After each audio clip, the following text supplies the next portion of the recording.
Hello friends, ಆಹಾರ ವಾಹಿನಿ ಚಾನಲ್ಗೆ ಸ್ವಾಗತ. ಇವತ್ತು ಕಡಲೆಬೇಳೆ ದೋಸೆ ಮಾಡುವುದು ಹೇಗೆ ಅಂತ ನೋಡೋಣ ಬನ್ನಿ. ಇನ್ನು ನನ್ನ ಚಾನಲ್ಗೆ ಯಾರು ಸಬ್ಸ್ಕ್ರೈಬ್ ಆಗಿಲ್ಲ ಅಂದ್ರೆ ಸಬ್ಸ್ಕ್ರೈಬ್ ಮಾಡ್ಕೊಳ್ಳಿ, ಶೇರ್ ಮಾಡಿ, ಲೈಕ್ ಮಾಡಿ, ಬೆಲ್ ಐಕನ್ ಒತ್ತಿದ್ರೆ ನೋಟಿಫಿಕೇಶನ್ ನಿಮಗೆ ಬರುತ್ತೆ ಫ್ರೆಂಡ್ಸ್. ಹೀಗೆ ನನ್ನ ಚಾನಲ್ಗೆ ಸಪೋರ್ಟ್ ಮಾಡಿ ಪ್ಲೀಸ್. ಇದಕ್ಕೆ ಬೇಕಾಗಿರುವುದು ಮೊಸರು ಅರ್ಧ ಕಪ್ ತೆಗೆದುಕೊಳ್ಳಿ, ಕರ್ಡ್ ಅರ್ಧ ಕಪ್ಪು, ಹಾಗೆ ಕಡಲೆಬೇಳೆ ಹಿಟ್ಟು, ಹಸಿ ಕಡಲೆಬೇಳೆ ಹಿಟ್ಟು 1 ಕಪ್ಪು, ಚಿರೋಟಿ ರವೆ ಅರ್ಧ ಕಪ್ಪು. ಇದು 3 ಇದ್ದರೆ ಸಾಕು, ತುಂಬಾನೇ ಸುಲಭವಾಗಿ ದೋಸೆ ರೆಡಿ ಆಗುತ್ತೆ.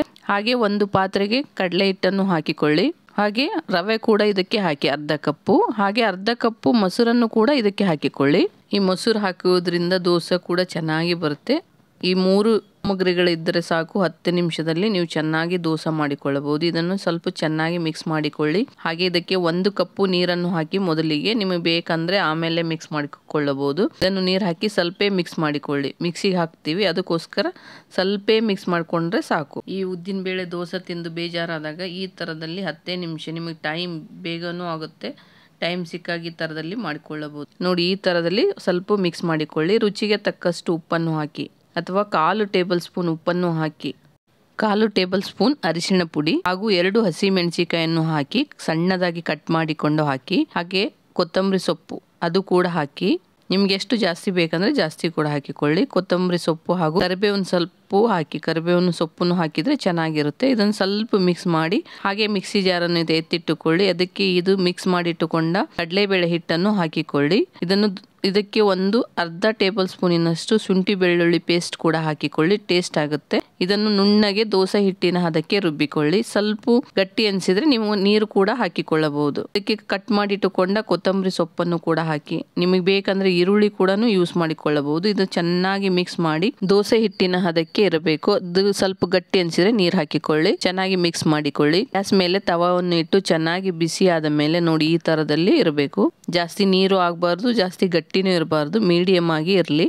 ನೋಡಿ, ಇವಾಗ ದೋಸೆ ಚೆನ್ನಾಗಿ ಕಾದಿದೆ. ಇದರ ಮೇಲೆ ದೋಸೆಯನ್ನು ಹಾಕಿ ನೋಡಿ. ಇವಾಗ ನೋಡಿ, ನಿಮಗೆ ಎಷ್ಟು ತೆಳುವಾಗಿ ಬೇಕೋ ಅಷ್ಟು ತೆಳುವಾಗಿ ದೋಸೆ ಚೆನ್ನಾಗಿ ಬರುತ್ತೆ. ನೋಡಿ, ಇದಕ್ಕೆ ನಿಮಗೆ ಬೇಕಂದರೆ ಮೇಲೆ ತುಪ್ಪ ಅಥವಾ ಎಣ್ಣೆಯನ್ನು ಕೂಡ ಹಾಕಿಕೊಳ್ಳಿ. ಇದು ಚೆನ್ನಾಗಿ ರೋಸ್ಟ್ ಆಗೋವರೆಗೆ ಚೆನ್ನಾಗಿ ಫ್ರೈ ಮಾಡಿ. ನಿಮಗೆ ಕ್ರಿಸ್ಪಿ ಬೇಕಂದರೆ ಕ್ರಿಸ್ಪಿ ಕೂಡ ಬರುತ್ತೆ, ಸ್ಮೂತಾಗಿ ಬೇಕಂದರೆ ಸ್ಮೂತಾಗಿ ಕೂಡ ಬರುತ್ತೆ ಫ್ರೆಂಡ್ಸ್. ನೋಡಿ, ಈ ಥರದಲ್ಲಿ ಚೆನ್ನಾಗಿ ಇದಾಗಿದೆ. ಇವಾಗ ಹೊಳಿಸಿ ಹಾಕಿ, ಸ್ವಲ್ಪ ತಿರುವಿ ಹಾಕಿದರೆ ಹಾಗೆ ಕೂಡ ತೆಗೆಯಬಹುದು. ಆದರೆ ಸ್ವಲ್ಪ ಹೊಳಿಸಿ ಹಾಕಿದರೆ ಸ್ವಲ್ಪ ಅದು ಕೂಡ ಸ್ವಲ್ಪ ಚೆನ್ನಾಗಿ ಬೇಯುತ್ತೆ. ಅದಕ್ಕೋಸ್ಕರ ಒಂದೇ 1 ಸೆಕೆಂಡ್ ಬೇಯಿಸಿದರೆ ಸಾಕು, ಚೆನ್ನಾಗಿ ಆಲ್ರೆಡಿ ಬೆಂದಿರುತ್ತೆ, ಸ್ವಲ್ಪ ಇದಾಗುತ್ತೆ ಅಷ್ಟೇ. ನೋಡಿ, ಇವಾಗ ನೋಡಿ ಚೆನ್ನಾಗಿ ಬೆಂದಿದೆ ದೋಸೆ. ಇವಾಗ ಕಡಲೆಬೇಳೆ ದೋಸೆ ರೆಡಿ ಫ್ರೆಂಡ್ಸ್. ನೋಡಿ, ಒಂದ್ಸರಿ ಟ್ರೈ ಮಾಡಿ ಹೇಗಿದೆ ಅಂತ ನೀವು ಕೂಡ ನನಗೆ ಕಮೆಂಟ್ ಮಾಡಿ, ಕಮೆಂಟ್ ಬಾಕ್ಸ್ ಅಲ್ಲಿ ತಿಳಿಸಿ. ಈ ದೋಸೆಗೆ ಸೈಡ್ ಡಿಶ್ ಆಗಿ ತೆಂಗಿನಕಾಯಿ ಚಟ್ನಿ ಚೆನ್ನಾಗಿರುತ್ತೆ. ನೀವು ತೆಂಗಿನಕಾಯಿ ಮಾತ್ರ ಹಾಕಿಕೊಂಡು ಚಟ್ನಿ ಮಾಡಿದ್ರು ಕೂಡ ತುಂಬಾನೇ ಟೇಸ್ಟಿಯಾಗಿ ಬರುತ್ತೆ ಫ್ರೆಂಡ್ಸ್. ಹಾಗೆ ಕೆಂಪು ಚಟ್ನಿ ಕೂಡ ತಿನ್ನಬಹುದು, ಅಥವಾ ನಿಮಗೆ ಚಟ್ನಿ ಮಾಡೋಕ್ಕಾಗಲಿಲ್ಲ ಅಂದರೆ ಎಣ್ಣೆ, ಖಾರದ ಪುಡಿ, ಸ್ವಲ್ಪ ಉಪ್ಪು ಹಾಕಿಕೊಂಡು ತಿಂದರೂ ತುಂಬಾ ಟೇಸ್ಟಿಯಾಗಿರುತ್ತೆ.